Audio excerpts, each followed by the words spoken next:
Hey guys, welcome back. Make sure to like and subscribe. Another episode here of Pete's Garage. Hey, today we're going to talk about this Nissan Rogue. There is no good videos on the internet for inner tie rod ends. Reason I say that, usually I look from time to time, see if someone's got a cheat or something like that. I believe I've done a set or two of these in the past, a little rusty on memory, but being that there's no good inner tie rod videos for the Rogues and they're such a popular car, I'm going to show you guys how to do it. Ready? All right, Nissan Rogue, all ears, does not matter what year. Now, yes, I got a little bit of a head start, okay, but all I did, let's take the tire and wheel off, remove the inner tie rod boot.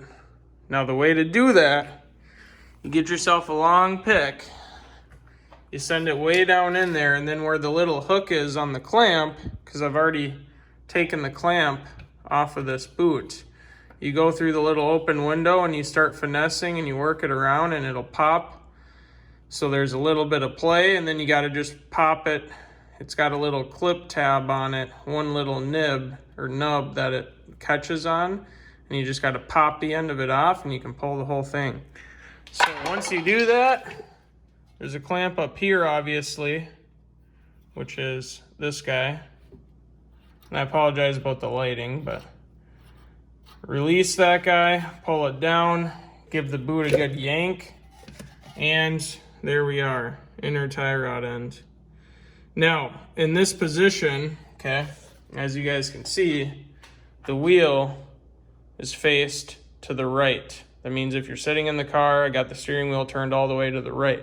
Reason I do that is when we do that, it brings the inner tie rod left. So it brings it closer to us. Now, its resting position is way up in, right next to the transmission case. At that point, not very easy to get it off. In this position here, right, you have a sway bar that's in the way. That's 1.5 inch size for wrench or whatever you're going to use. There's, also Nissan tie rod tools you can use, stuff like that. Now, the way that I do it is, you'll see already, I've loosened up the axle nut, okay? So I loosen up the axle nut, pull the bolts out of the struts, and yes, that's going to change the alignment. It's going to drastically change everything, but here's the thing. That being said, when we do the inner tie rod end, it's going to need an alignment anyway. I'm doing an inner and an outer because might as well do the outer if you're going to pull the inner anyway. Make sure before you take any of this apart, you loosen the jam nut, because sometimes that will absolutely fight you when you're trying to take them apart, separate them, whatever else. Let's say you are reusing the outer tie rod. Well, the first thing you're going to want to do, loosen the jam nut. Now, you don't want to loosen it and leave it there. You loosen it, and then you just bring it back almost snug to where it was. The reason for that, once I get this outer tie rod end off, right, I'm going to pull this side as well, and I'm going to measure it, I'm going to count threads, I'm going to do everything I can to get the next inner and outer to be the exact same length that this is, so that on the person's commute to the shop to get an alignment, the alignment is at least close, which is what we're going for. So the reason I was talking about the axle, you look in here, there's not a lot of room to work. I can bring you over here even. You can take a look. I mean, it's pretty confined in here. We got an axle, we got the sway bar, and that is the basically nut or assembly that we're trying to loosen. And yes, it is lefty loosey, righty tighty, just like 99.9% of the vehicle. In this case, it's a Nissan, so it'd be 100% of the vehicle. That being said, you're going to need something fairly big to get it off. So what I typically use, you know, say it's not the right way, say whatever, I just use very, very large crescent wrenches. Now, if you have the tool, you can just snake in there, pop it loose. I have a inner tie rod tool, but it's not a Nissan, and it does not fit this one. So it's kind of unfortunate, but is what it is. I am not going out of my way today to go get a tool because very simply, I can pull these 2 bolts on the strut. I can pull this axle nut off.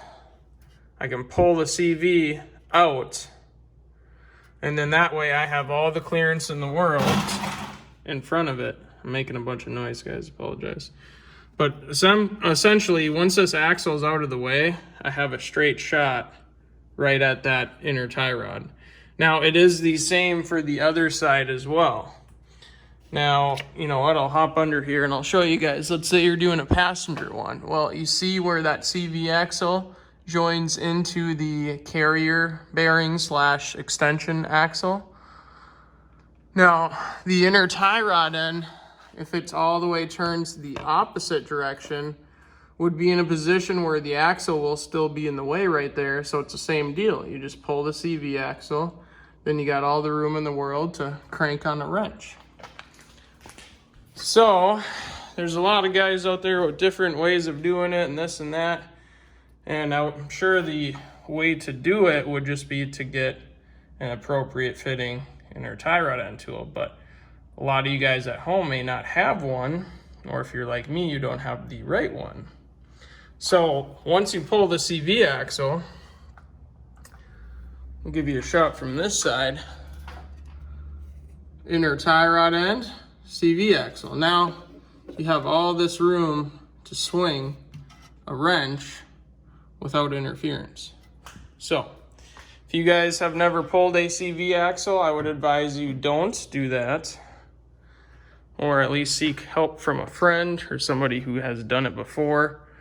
But essentially, you loosen this nut, you hammer on the front of this. Now, you don't use a steel hammer.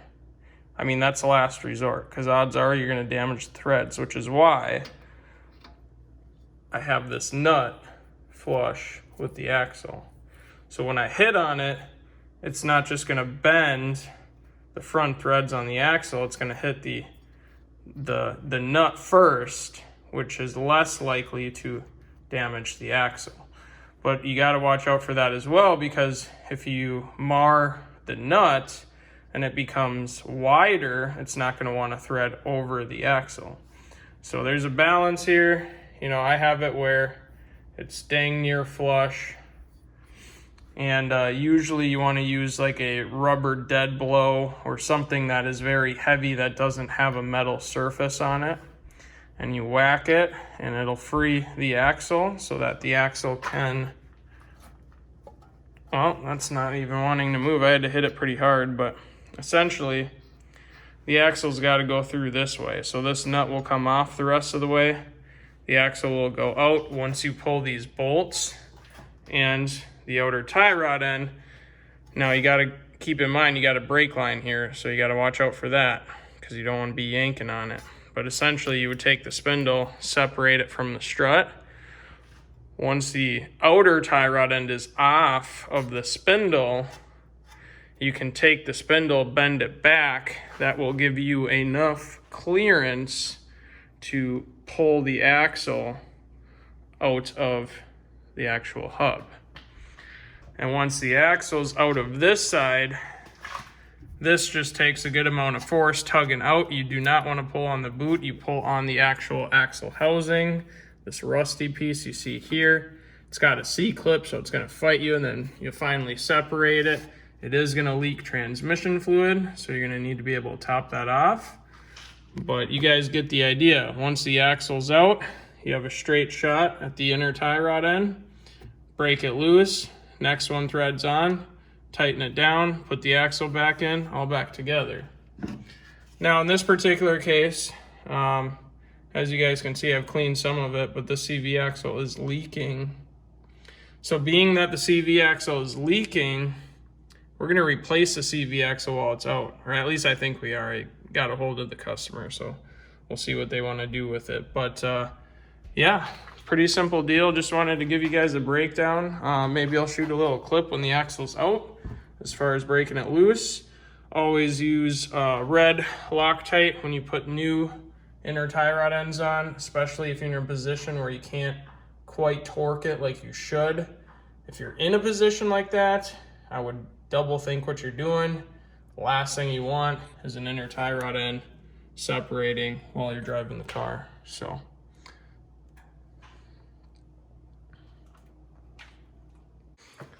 all right, a little bit of mayhem going on in here. Make sure you always support the spindle. Don't let it hang off the lines. You don't want to overextend the control arm. I already noticed her control arm bushings are a little torn up there. But got the inner tie rod loose. So crescent wrench sitting right here. I stuck my... and then I went and I stuck my pry bar over the top of the wrench and down. Use that crescent wrench there. Yes, I know it's not the right tool. Here comes the comments. Anyways, inner tie rod's loose now. We're actually going to be putting an axle in it, so it's getting a new axle, which is good. It's actually getting more than that. The other side drive shaft's out too. It's getting an axle seal over there. Those always leak on these Rouges, you guys. Passenger side axle seal, I don't know what it is, always. So this one, as you guys can tell, that's why we're replacing it. So I'm going to take that the rest of the way off, and we'll keep moving here. Well, new inner tie rod, new outer, new CV axle. Job is complete on this side. Make sure you torque your axle nut. Always torque those down, okay? 155, that's what I rolled with. Granted, yeah, it might be 162, it could be 148, but here's the thing. If you don't use a torque wrench, you're either going to be like 200 foot-pounds because you went 4 ugga-duggas on your impact, or you're going to be too loose and the bearing's going to start walking around and go bad. So make sure you torque the axle nut. Final rant. But done on this side. Just got to go and get the axle seal in on the other side. Had to wait on the part though, so a little bit of a delay there.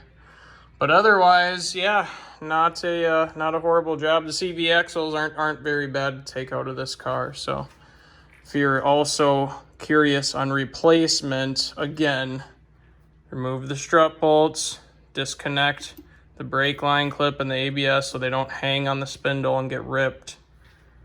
Disconnect the tie rod, pivot it down after you've loosened the axle nut, knock the axle through.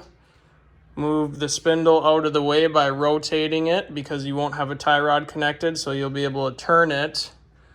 And then getting it out of the case sometimes takes some finesse. I had to use a pry bar, but you got to be smart about how you do it. You don't want to punch a hole through the transmission case, so don't use the sharp end pushing against the transmission. Use a flat end or the most surface area possible and use the pointed end to push the axle out. Sometimes you can pull them out by hand. Usually on Nissans, that is not the case though. So, that being said, job done, video done. Cool.